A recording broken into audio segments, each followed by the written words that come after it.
All right, welcome everybody to the Great Transition. What's up, guys?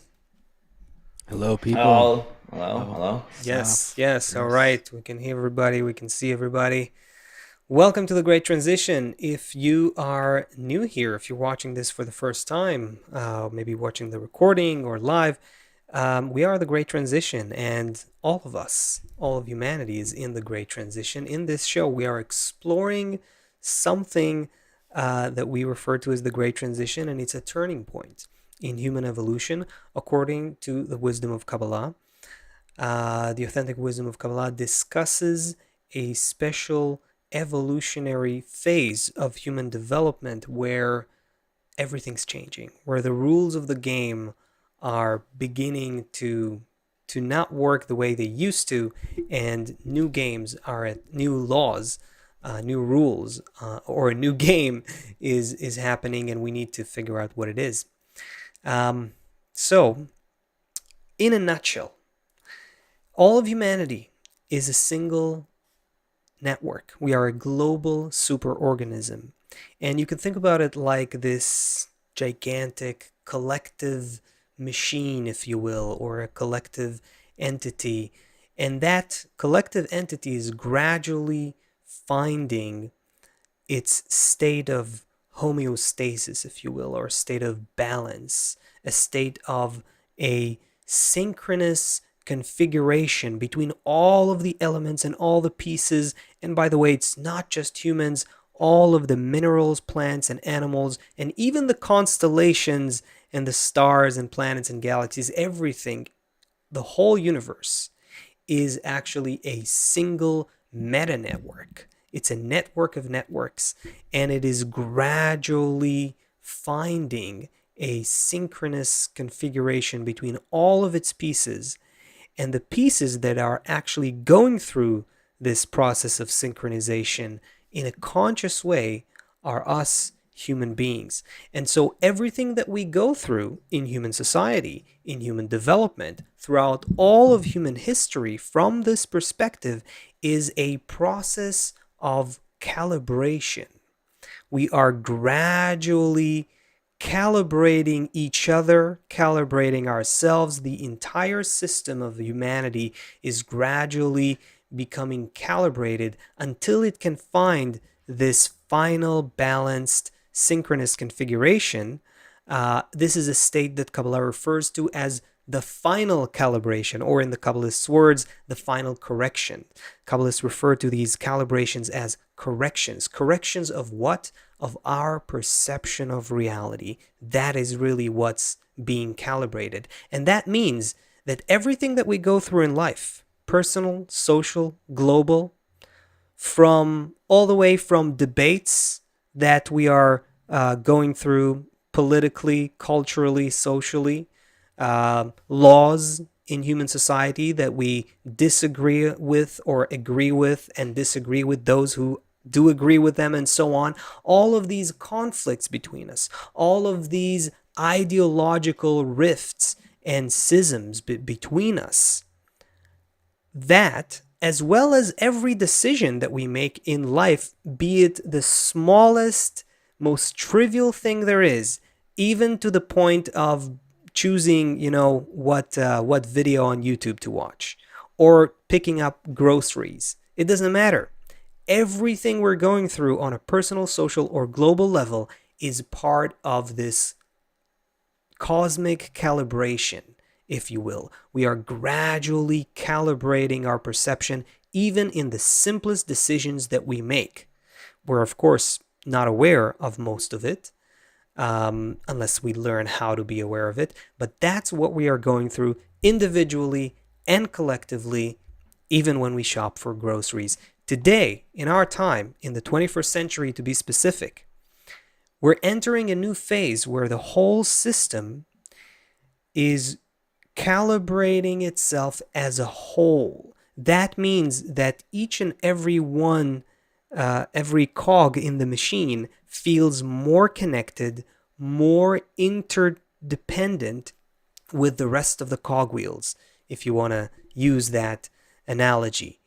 And that means that every calibration goes through the entire network, ripples through the entire network, and it becomes more and more immediate and visceral to our senses. That is why in our time we are beginning to see mankind as a global society, as a global humanity, being globally interdependent, and also all areas of life are becoming intertwined to the point that it's very hard to separate how we use natural resources and our economy and our social values and our political crises. Everything's becoming one human network that is gradually finding its synchrony, even though it still is far from feeling synchronous, right? In any case, that's what we call the Great Transition. That's where we are today from a Kabbalistic point of view, and that's what we're exploring on this podcast. So, It sounds Wait, all Seth, right, all right, all right. wait, Asaf, did you come up with this term calibration of the cosmos? I've never heard that before, but I loved it whenever you said it. Did you I don't know, find that man. you read that somewhere? No, It puts it in a different way to look at it. Even getting groceries, it's good. I'm gonna continue with that. all right. All right, sorry, Seth. Go ahead. yeah, it's such an underlying theme to everything that we're doing here. Where everything we're looking at, or like, how is this calibrating us? I felt it when you were describing it. In the gym, or you've seen those things, or even just in the backyard. You take a rope and you go like that, and then you see the wave go through the rope. So it sounds to me, it feels to me that the light enters humanity, like this new dose that's developing us enters, and it comes like a pulse through society, And it appears and it manifests in many different ways. Yeah. Yeah, exactly. It manifests in it doesn't just manifest as just pure light, because we would have no way to sense it, but it clothes. So what I heard from your intro is it clothes on everything. That pulse is the emotion inside of groceries and all these other things. Groceries is very, very personal. There are these collective things that are also happening. Yes. One of that's the news stories that we're talking about. So when these news stories enter into us, into our psyche, we're as Kabbalists kind of undressing the garment of what it looks like in the news and seeing what's that pulse that's entering. Because, for example, we want to talk about this Roe V Wade abortion case now, but really some pulse enters. And if you take all that away, really what it comes down to is like, what are those forces in society, and what are they agreeing or disagreeing with? Where is the friction between those forces? It dresses itself in this kind of case where it forces these people to be against those people and figure out how to integrate correctly. But let's talk about this case, because this is the next pulse, and let's see how we can, through the wisdom of Kabbalah, calibrate ourselves in a more comfortable way. Because after all, that's what we're here to do: make this great transition, and not the old transition from old one war to the next war, one crappy way of life to the next. So let's talk about what's in our news cycle today and see how we can right. What is it called? What's our new byline? Calibrating creation. Okay. Chris, what was it? Cosmos. Yeah, Chris liked the cosmic cosmos. calibration. Nice. Okay. Beautiful. Okay, that's a cosmic calibration. Yeah. In 1970, just a little background on the ground. All right. For those maybe not from the United States or don't know the background of it. So in 1970, or in the 1970s, abortion was illegal in Texas. There's 50 states in the United States of America. Each state actually has its own government and kind of governs itself as like its own country, kind of. But then there's also these blanket laws, which are federal laws, which means we don't have borders between each state. You can pass between them. We have one monetary system. But if the federal government decides something, like, for example, right now, marijuana is illegal federally. But in Washington, D.C., they made it legal at the state level. So unless the federal government wants to come in, with the FBI and take down some people smoking in their backyard, short of that, the Washington, D.C. police won't arrest you. That's also the same, I think, in like California. Unless the federal agents come in, the state won't arrest you. It's not against the law anymore. So, but you can't use credit cards, for example, because that's protected. That's through like some kind of federal network. So there's federal things and there's state things. So back to our story here. the state of Texas, it was illegal to have an abortion. And so a case came before the Supreme Court. I don't know the details of the case. Somebody didn't want to have a child. They wanted to have an abortion. And the case went through the court. It was appealed back and forth, back and forth. It made it all the way up to the Supreme Court, which is the highest court in the United States. The Supreme Court ruled that the Constitution is the document that the United States is founded upon. The Supreme Court ruled that the Constitution protects a woman's liberty to choose to have an abortion. So now federally, it's like every woman constitutional can get a can have an abortion legally.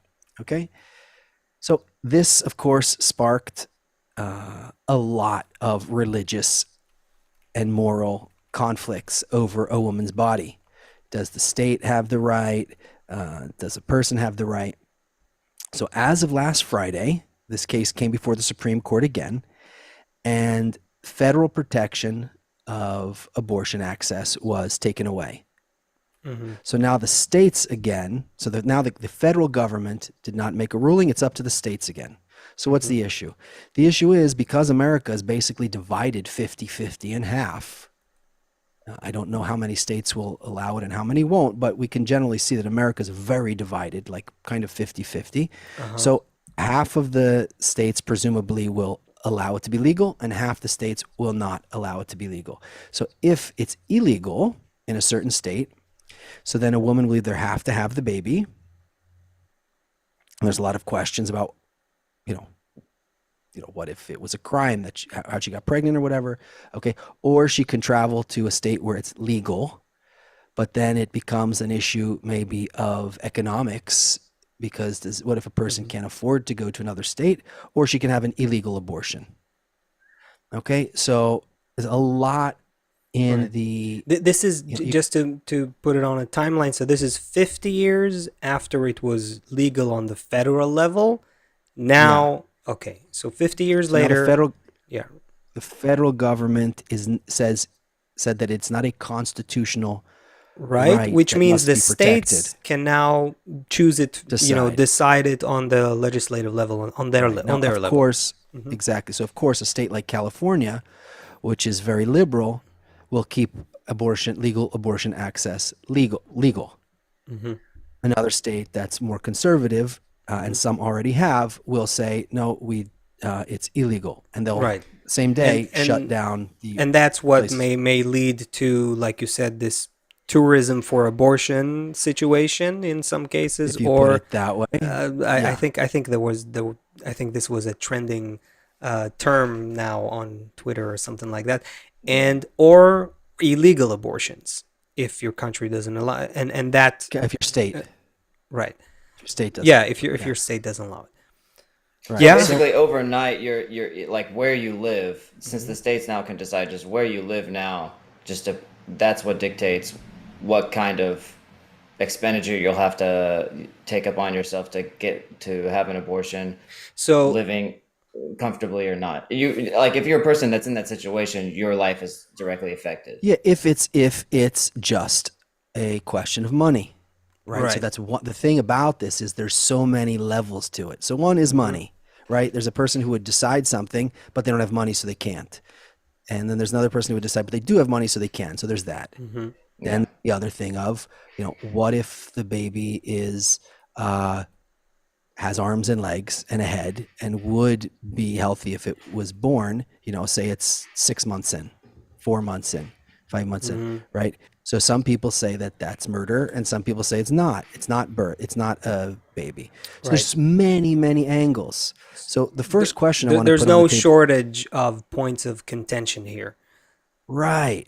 So this pulse came into society. It's through society. Like where are we? Do we respect people? Can we deal with people who have different opinions than me? Do I need to? There's so many.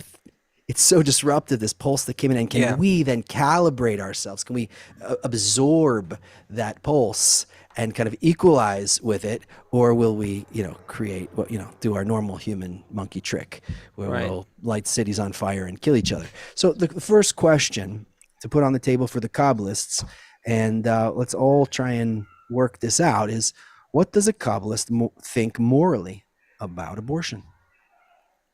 Right. Right. Okay. We'll start with an easy one. I'm sure. I'm sure our friends, our viewers, are also interested in that. And by the way, friends, as we're going into this discussion here, if you want to throw in your 2 cents, just go ahead. And if you want us to maybe focus on a question that we didn't bring up, throw that into the chat as well.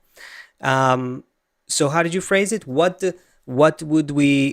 does Kabbalah say morally about abortion? Yeah. All right. Okay, I'll start. I would first, let's deal with this topic slowly and cautiously, but surely and Kabbalistically.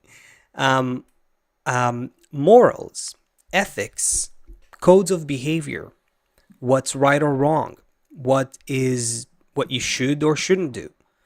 These patterns of thinking about what's right or wrong are completely time and culture dependent. So if you're in one place, even at the same time in the world, there's a certain code of laws that you follow. And if you're in another side of the world, you might be looked at very badly if you will be doing the same things. And what's happening here is no different, meaning even inside the US, we're seeing a very clear example of how ethics and morals cannot bring us together to some common point. Because even in the US, it's the same, people of the same country. As you said, it's almost like split in half, something like that. People are living with each other for, how long does the US exist? 200 and 240 years. I think more, no? 200. Something like that. Anyway, a long time. And what you see is that you have people who think it is absolutely wrong to have an abortion, and then you have people protesting from the other side saying it's absolutely wrong to not allow abortions. And so even in the same country, people speaking the same language, they're of the same culture, they have their own code of laws and their own ethics, their own morals. And that just means that we can't look at this issue from a moral perspective. It's not a matter of who's right or wrong. By the way, it's very interesting that in the West, especially in our time, culture is becoming human society is becoming so individuated into many different groupings that everyone has their own truth. You know what I mean? Like today. So true. With monkeys, there was like one basic truth for the tribe. Yeah, exactly. And then even when religions kind of formed, it was like the Christians versus the Muslims, the Jews versus this one versus, there was like, at least countries had some kind of, everybody kind of represented something. Today, as you're saying, it's like more and more individuated. And more, and we see this. How do you control people like that? How do you have some kind of overriding law that everyone can? Yeah, right. It's no surprise that it's like that this topic is coming up again in this year. Basically, it's no surprise that that's how you're more individual, and all of a sudden we need to revisit a topic that we decided as a generally as a culture just a few years ago, kind of, and it's all of a sudden we need to revisit it because we're all different people. That much has changed. Yeah. Yes, we are so this century, and again, especially in the West, we're seeing this in Western countries, and the US is probably the best example, or one of the prime examples, that everyone has their own truth. Everyone has their own facts. Everyone has their own perception of reality. And it's not just that, it's in every area of life. We no longer agree on who we are and what we are, and who do you call a woman and who do you call a man. We don't agree on anything. We're becoming so individualistic in our perceptions that we have more and more and more differences, more diversity of views and opinions. And with that comes more diversity of morals and Let me go ethical. Yeah. I'll go one step even further. It even happens within a person, Oh, meaning yeah. last year, I'm going to show you a meme in 1 minute. In 2021, someone said the federal government should mandate what happens to my body. And in 2022, the person says the federal government should not mandate what happens to my body. I don't remember where I Right. saw this. I just took a screenshot on my phone. But even within a person, Right.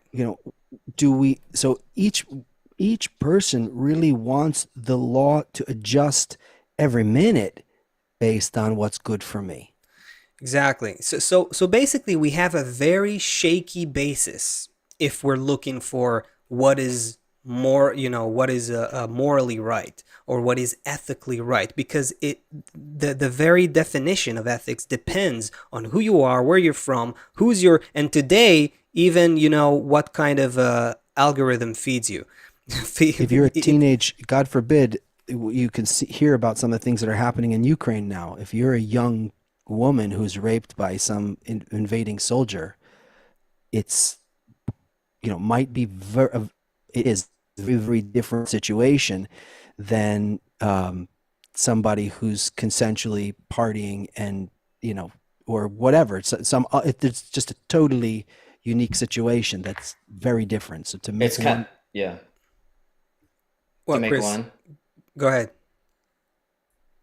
No, I just saying it just shows like how the whole theme of blanket laws, how they just cover an entire country, and that whole country is everyone's so different. It's like federal laws are almost obsolete. I mean, in some cases, you have to consider now so many different people and so many different, it's almost kind of an outdated way of dealing with it. They kind of You know, they kind of don't hold water with when the yeah, culture is so individualistic.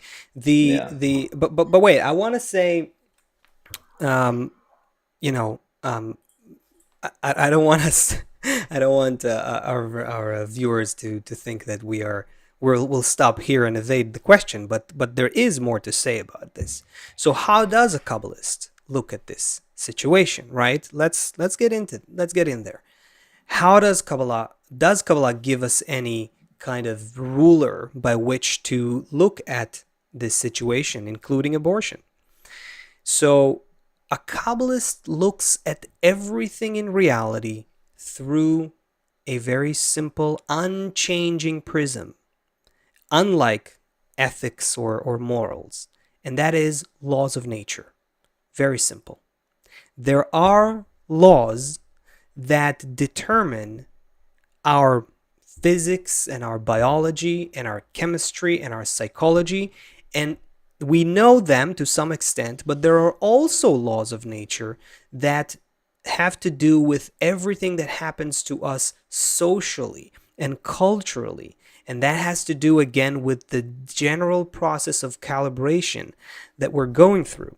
So when you look at things from and what society is going through from the perspective of the laws of nature, first of all, you're not favoring any person or any group or any opinion for that matter, because they all are part of the natural system. Now, what we're dealing with in our world, when cases get to the Supreme Court and they have to make a ruling, they're already outcomes of our affairs, of our world. And our world today is very far from the laws of nature. We have grown very remote in our thinking, in our perception from how the laws of nature actually work. So I'll be specific. In a perfect world, let's play this exercise for a second. And again, please, I feel in need to say a disclaimer here. Don't take our words out of context or put us in this side, picking this side or that side. We're looking at everything from the perspective of the laws of nature. Look at animals for a second. Do they have such a situation of abortion? Why is that not even a reality in the case of, the animal? We haven't seen a case in the animal kingdom, in the animal world, where an animal makes a choice to now go through an abortion. Maybe they went through some accident and it just happened. So animals have instincts. Animals have Humans don't instincts. have. So humans don't. So here's the, Right. even a right. So here's the thing. When we talk about what does a Kabbalist think about abortion, abortion is one piece of a whole set of tools that a person who grows up or who's educated from the wisdom of Kabbalah has. Meaning, you know, first of all, forget about spiritual wisdom for a minute. A woman has a certain kind of cycle. A woman cannot get pregnant during part of that cycle. Like, does everyone know that before they become sexually active? Like, does everyone know that how the woman's menstrual cycle works? This is not even talking about spiritual wisdom. These are simple things, like, also simple things just about how to eat. There's like simple things that we don't even get educated on. 40% of the population is obese. So when we want to talk about health, we don't say just continue doing everything you're doing now. Now we're going to give you this law to go, have some medical procedure. There's a whole system of education that comes in. What is about sex education, relationships, knowing how your body works, even certain things about knowing when you're fertile or not fertile, knowing what motherhood means, knowing what love is, knowing what Right. relationships are. And in that whole education process, there is, and also, if God forbid something were to happen or there's a certain kind of situation, there's also something that's there, but it's part of a much bigger education process that happens in society. Right. You can't constantly sexualize everything from commercials to music to everything and just throw sex in everyone's face all the time and then leave this one medical procedure as the solution for that whole mess. That's what I mean. I think that's what they mean when they say this is a complex topic, because you really just included basically every aspect of society. The Look, in a perfect world, um, in a perfect world, would we need abortions? If everything was again, this is a utopia I'm describing. We're not living in one. I'm very well aware of it. But if we were following our instincts and working with nature, how it built us, and so on, then in that situation, we probably would not need to get an abortion. Like, if you get an abortion, it indicates that something went wrong, right? Like, it's not something that you choose to do ahead of time. You're saying, right, so I'll get pregnant and then go through abortion. This is not something that happens in one second. Let me just complete the whole idea here. So in a perfect world, this would not happen. We're not in a perfect world. Clearly, we're in a broken world. We are in a shattered perception of reality. That's where we are. We're in a world where we call this an egoistic reality. Our world is far from perfect, and therefore, yes, this might happen. And like you gave a very good extreme example that makes the point, clearly, if Ukrainian women that are now being raped by Russian soldiers, this is happening on the ground. Cases like these are happening. In such a situation, for instance, of course, that if a woman gets pregnant from a situation like that, then abortion might be most likely the right choice, right? So you can't. It's a problem when you try to have a blanket rule that applies to everyone. That is problematic. When our teacher, Kabbalist Dr. Michael Lightman, was asked about this a couple of days ago, he also described the complexities of the issues from many levels and said that, in his view, ultimately, yes, the woman should have a choice. However, everything that leads to that choice is broken in our world, which is what you started talking about, Seth. The whole supportive educational envelope that we are in is broken, and so it's not for no Once you're at reason the edge of the that cliff, like you said earlier, it's already too late. Like you said, yeah, this is a world of consequences now. exactly.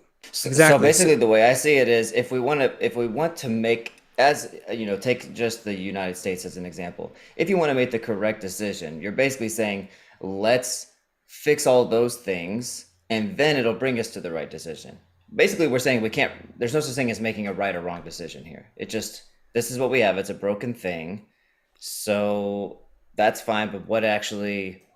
How are we relating to it? We're still relating to it like, if there was a good, perfect world, then that would, we would relate to it differently. But how do we relate to it now? So The if law? yeah, you're asking Go about ahead. specifically the Chris, are you law. asking about specifically about the law? Like, is this law over, like, is the overturning of Roe v. Wade a good thing or a bad thing? Is that what you're bringing up? Yeah. Right. Okay. Seth, you wanted No, to, I want to hide actually from that okay, question. okay, so I'll I'll jump on it then.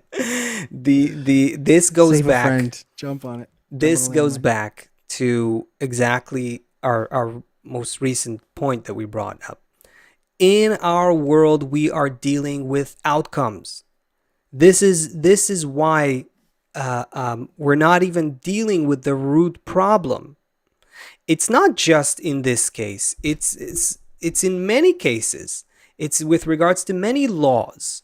Do we even can we say that what the Supreme Court decides is justice, when we know that who sits there, who's the judge, who's the supreme judge, makes a lot of the decision, right? I mean, there's it's very clear, and it's a known thing that in the game of politics, depending on what president you have, they can appoint certain supreme judges, which can be more from this side of the political spectrum and views and opinions, or the other side, and that influences the decision of a Supreme Court, as in this case. So I'm not saying it's good or bad right now. I'm just saying that you can't even say whether something's good or bad objectively, because there's no objective justice and there's no Depending on who objective you appoint to the truth. court, that's Exactly. how the law will be.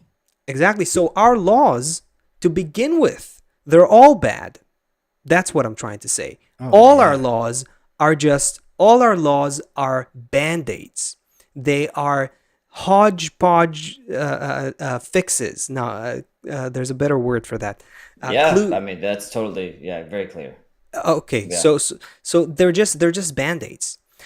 The problem we're having is that we are not actively calibrating ourselves towards a society where this problem, first of all, will be rare. This shouldn't be a daily issue. Again, we're not in a perfect world. That's clear. But if we would help ourselves get to a better world, then one of the results would be that we would need less extreme interventions, such as abortion. And that means education. That means social change. That means a supportive environment. That means that, and then even if you get to a situation where a woman needs to and decides to have an abortion, and it should be her choice, if you have that supportive environment around her, and the society is built with the right systems to help her with everything she needs, she can make the decision calmly and in an educated way and with support, and it won't be an extreme case as it is right now. So the problem is that we're not dealing with the root problem. The root problem is that we are detached from the laws of nature. In our time, we're becoming so individuated, so the differences of opinion, the differences of views, the political clashes and conflicts, as in this case, they're growing so much, so extreme, that without some unifying worldview, our society is just going to a very bad place. It's just a downward spiral. How do we create a unifying worldview? It cannot be based on religion. It cannot be based on ethics, morals, because they too, just like religion, depending on who you are, where you are, and so on, we need some anchors in reality that connect us above all those differences. That can only be the laws of nature that There's connect two parts us to that before you get regardless of what we think. Yeah, okay. You're saying we need something above nature, but I think a Above lot of the nature? What do you mean I'm above sorry, what nature? did you say? Above our earthly differences. Above our earthly differences. So I think that it seems to me that part of the problem in Hebrew, in the wisdom of Kabbalah, we call it the recognition of evil, but meaning that we're not even clear about, we're such in a confusion that we can't even get a foothold in order to step above our earthly problems. What I mean by that is, like, it's quicksand. In order to step above, we need some kind of footing. For example, we had this big issue in society recently where we didn't know what a woman was. We didn't know what a man is and what a woman is. So it's really hard to do anything else if we fundamentally at these most fundamental levels are fighting about just these kind of very, very baseline things. We need to solve what's interesting with connection in that regard. What's interesting is, yes, there was and there is still a huge conversation about, how do you define a woman and how do you define a man, and everyone today can define themselves however they want. And again, this is part of our development that involves individuation. Individuation is required.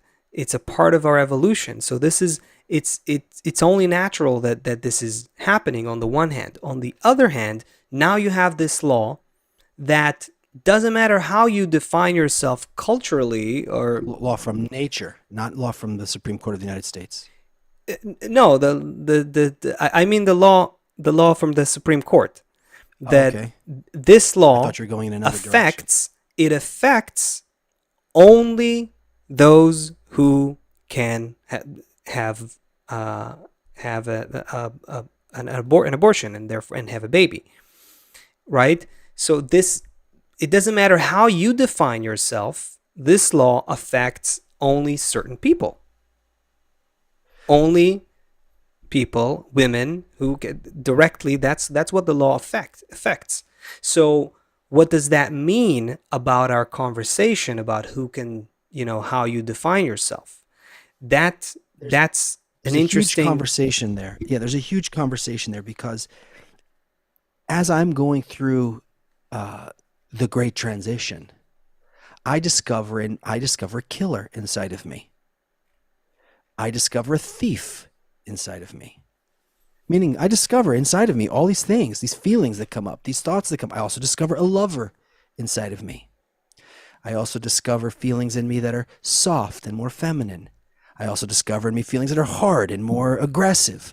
Like, I discover all of these things inside of me.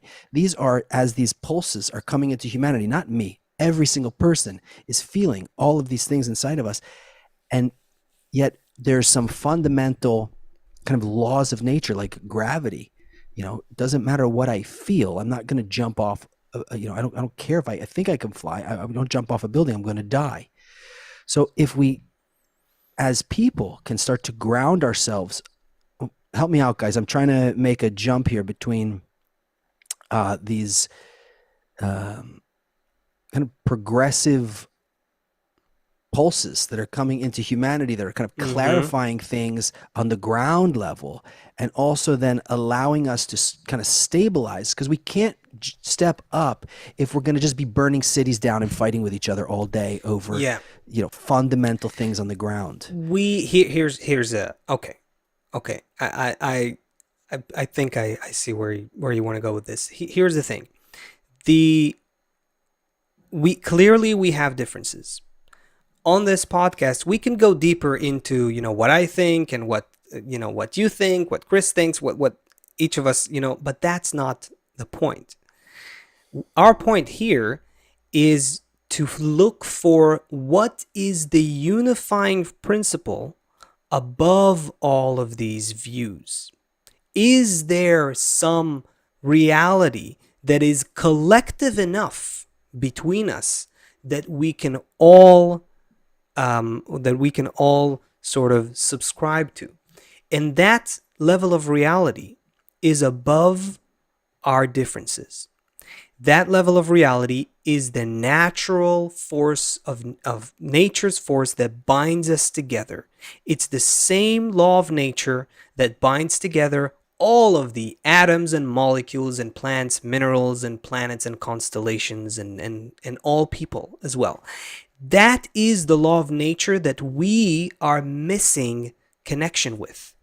In order for us to rise above our differences, not delete them, not eliminate them, but find a new way to mesh them together, that means we can't be completely entrenched in our opinions and make them more extreme and only belligerent towards any other views. We need to find what is unique about our view and what is unique about the other view, and how together they create something completely new, an emergent reality, an emergent state of reality, a collective intelligence, a higher level of being.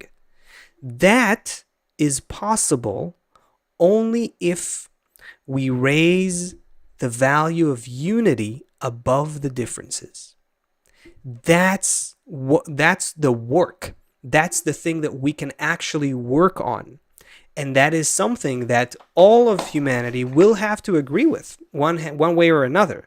Well, even if you go down the route of, like you talked about, the education creating a society, let's say that humanity all of a sudden takes upon itself the goal of, it's, the most important thing to the United States, let's say, they decide to correct this abortion problem. So they create education programs. They go in and really care for any of the women that are in those situations.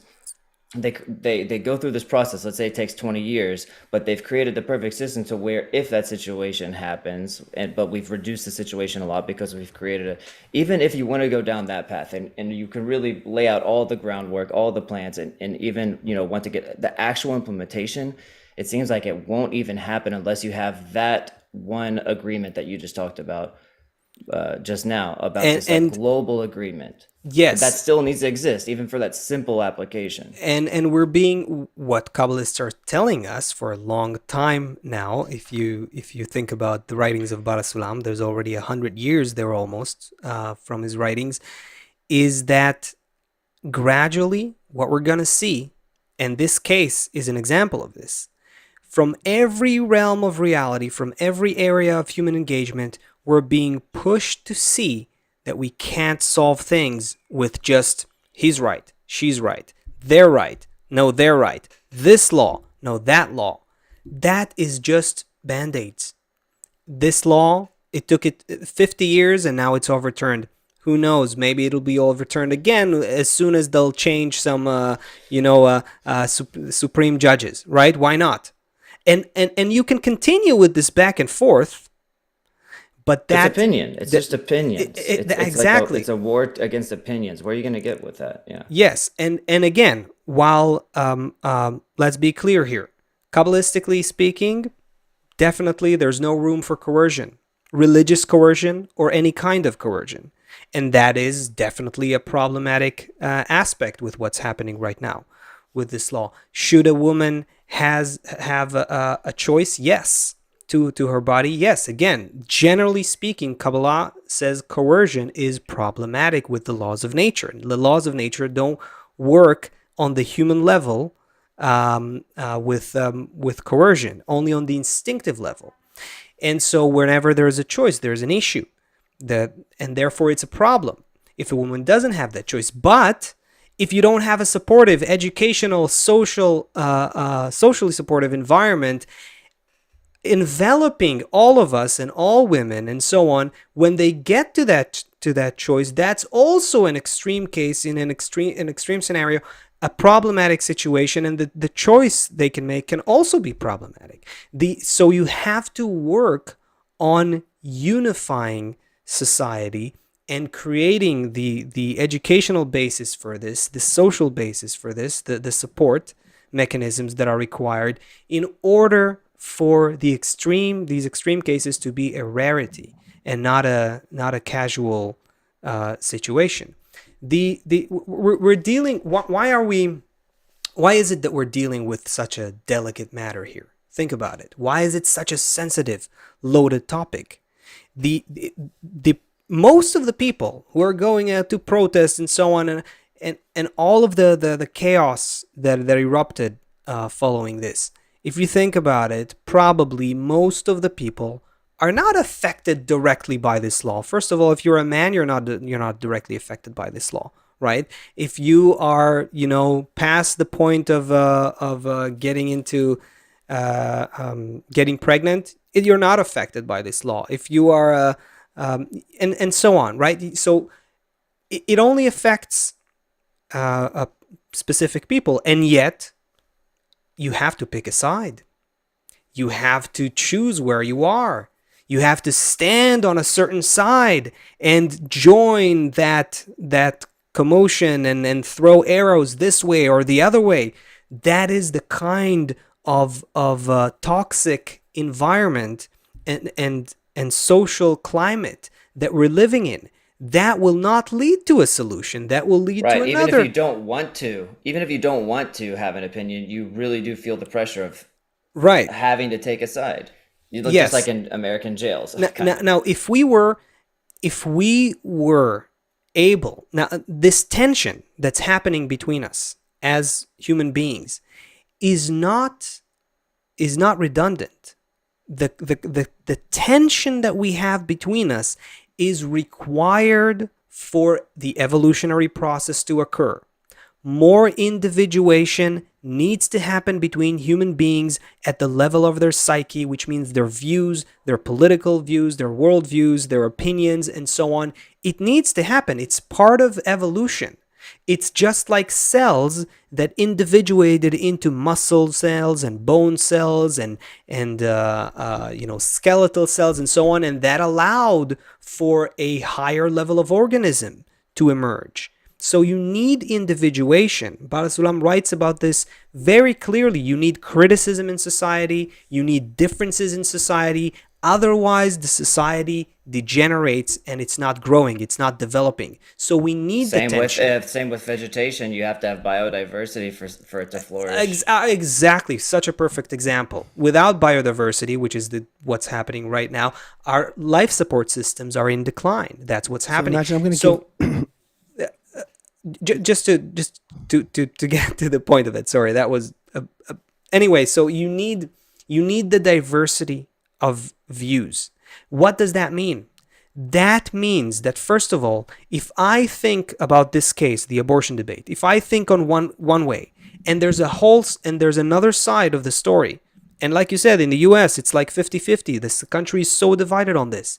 That means that all those other people who think opposite to me, so far away from how I'm thinking about it, there's a reason. There's an evolutionary reason why we find ourselves in this conflict.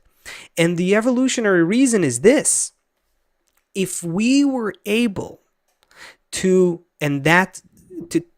set up such a climate that is not toxic, that is constructive, that is productive, that is supportive, that is encouraging us to complement each other, then we would not try to negate each other's opinion, delete each other's opinion, pass this law and then pass that law and then pass another. We wouldn't try to be on that seesaw all the time. Instead, we would try to see how is it possible for us to raise the importance of unity above our differences so that our differences can complement each other into something new. If we were just to change that switch at the basis of society, that's why education is critical. If we were to do that, we would catapult ourselves into a completely new reality, into an emergent state of human existence that we are not that we can't even imagine right now, because all that we see is through this egoistic narrow lens. Oh, they're trying to force me, and I'm trying to resist, and they're saying this and I'm saying that, but that doesn't take us to a higher level of being. That is just the endless seesaw of conflicts. We need to So use the tension to rise. Yeah. a pulse enters into humanity, Yes. and so suppose the pulse is 10 billion units of energy of light coming into the society, and Yeah. each of us, depending on who we are, has a certain size vessel that can take in some pulse. Little people get littler amount into theirs, and bigger people get bigger, and the pulse comes in. Because of that individuation that you're talking about, and because we're using it egoistically, we take the energy, we put it inside of ourselves, we identify just with myself, it's rattling inside of me, and I go and I bash against someone And else. then agitation. What you have is agitation. Exactly. Everyone, that energy becomes agitating, and agitation and stress and conflict. We are not finding the way to let this energy, again, where this is already very much Kabbalah land, right? We're talking about Or Chochmah coming spiritual, in and clothing it correctly, so it exactly. becomes Or So if we Chasadim. were to create the vessel for it, the light of Chasadim, meaning reflected light between us, meaning intention to complement each other, meaning If we could to be, calibrate to the cosmos, you could yes, say it like that. If we were to create that kind of vessel for the incoming pulse, the incoming energy, then it could circulate between us to further harmoniously rise. and further bond us further and connect us together even more. So all of those debates that we're having as a society, they are energy that needs to be properly utilized. How? Only by making unity more important. We need a value shift in society. We need to completely change our value system. We need to see that unity is more important than our differences. The differences are important. We don't eliminate them. Only thanks to the differences, we can create something new by completing each other. But the unity, the mutual complementation is what's important. Now, how do you make that? How do you make that kind of change? What? So we're talking about pushing ideology? No, that's not going to work. It's not going to work anymore. Preaching, morals, religious preaching or moral preaching, or that does not work anymore for the egoistic person of the 21st century. We need people to feel, to actually begin to perceive that, like it or not, want it or not, nature is pushing us to connect. We are one. We're being pushed to discover that. That's what laws of nature have been doing for 13.8 billion years, gradually creating higher and higher levels of connection, higher and higher levels of emergence, from atoms to molecules to plants to animals to us. And now, humanity as a global society, as a collective organism, is being pushed to discover a conscious state of global connection. We have no choice. When that becomes a visceral reality, we'll begin thinking about how we can use our differences to come together. I don't know how well we've done with this one. It's complicated. When you say push, when you say nature's being pushed, sometimes I get like you of course create this image of like, some force pushing you behind, like, mom's pushing you to go into the into the classroom, like first grade class, you've never been in there, you're like, I don't want to go, you go, and she forces you. But really the correct picture would be that it's like if pushing us away from each other, and the way that it manifests this separation, that's actually nature pushing us towards something. It really feels like we're being like separated and torn, because really when you say, something happens and there's a division in society, you really are looking, I heard it the other day, you really are looking at two different Americas. You could say United States of America, United States, whatever, but it's still, especially when you're here, you just see that the two sides are just all the time on the news, constantly pushing away from each other, constantly separation. Nature pushing us towards, connection is really showing us the separation. But look how hard, I'm going back to Seth's example with that meme. Look how impossible it is to reconcile these differences on this level, right? The same group, largely speaking, generally speaking, the same people who are now saying, this law is taking away our rights, women's rights to their bodies. You can definitely see why they're saying what they're saying, but then wait a second. Yeah, now we're seeing the thing. So and then on the other hand, that same group, largely speaking, was saying, you have to the other group, you have to vaccinate. Vaccines have to be a mandate. You cannot have a right to your own body when it comes to vaccines. So what are we seeing here? We're seeing again that you can't. We have to stop being so sure. Whatever side you're on, it doesn't matter. You have to stop being so sure that your side is right and that's it. There's a reason why we see opposite to us an opinion that is conflicting with ours. And the reason is because on some deeper level of reality, as far-fetched as it may sound, on some deeper level of reality, our enemy is a part of us.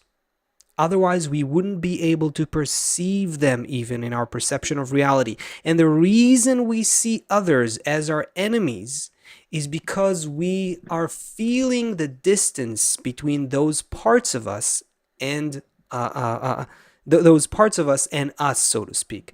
We're feeling the shattered brokenness of our consciousness. We're feeling our shattered perception. The emergent state that we're talking about is a mindset, is a state is a perception of reality where all of reality becomes ours, where all of my enemies become pieces of me that I have to work with. In Kabbalah, there's a saying: the hero is the one who makes his enemy his lover. This, of course, is undoable, completely impossible within an egoistic perception, within the earthly perception of the world. It will require nothing less than a spiritual transformation for us to solve our problems. It will require nothing less than a spiritual transformation for us to not go to war in humanity. As advanced as we are, and we are the human beings in the 21st century, we have everything, our science, our technology, our culture, we are smart, and yet we're on the verge of a world war. Today, right now, nuclear war. This is one of the big threats that everyone who understands something about the world is talking about. So what is going to take us beyond that? Only a higher spiritual perception where we rise above the differences as points of conflict, and we use those differences as fuels for mutual completion of each other. That's where we have to go. And so I hope that at least our viewers can somewhat look at this debate as difficult and loaded and charged and as it is, and with so many points of contention. Here's really the beautiful thing. I don't think that I know of any other group in the world right now that has such a diversity of people, walks of life, mentalities, political views, and opinions, and yet they're working on unity above our differences. I don't see any other group besides the Kabbalistic group that we are part of that is doing this with a few thousand people all over the world. In our group today, you can find people who are against this law and in favor of this law, who are on this side of the political spectrum and the other side of the political spectrum, who come from people who see, who are, in favor of more religious people or more secular people. Somehow, in favor of the war in Russia or against it? Exactly. Literally. We have friends who are studying together Kabbalah every day while having to actually participate actively in war against each other's nations. How is that possible? How is that possible? It's only possible because these people have an additional evolving perception of the world beyond their bodies. Literally a different world next to the one that they currently exist in. And that's the future of humanity. I understand that sounds super pretentious to people who don't understand Kabbalah and have no idea who we are and what we're doing, but I'll just say it. And whoever, at some point, yeah, you're muted, Seth. Yeah. So I said, so come back next week and find out a little bit more. Right. Another penny in the fountain was tossed. Come back for another one. All right. I don't know how to conclude this one. Seth, say something. Big hug to everybody. We'll be here Thursday. All of these stories that we see in the news, it's a pulse from nature. Let's not just absorb it into ourselves and look just at me, but let's see how nature's pushing us all forward to integrate more. Let's calibrate ourselves when this next energy comes in. All that anxiety we feel, all that fear we feel, it's normal. That's the new pulse that's entering into the system all the time, even maybe multiple times a day. The new pulse is entering the system. And how can we calibrate ourselves together and rise harmoniously to that next world? We'll see you next Thursday, Amen. 2 p.m. Eastern. Bye, everyone. 2 p.m. Eastern, next Thursday. Bye-bye.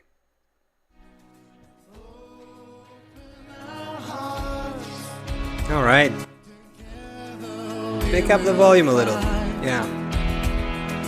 And we'll see how love will cover all the pride.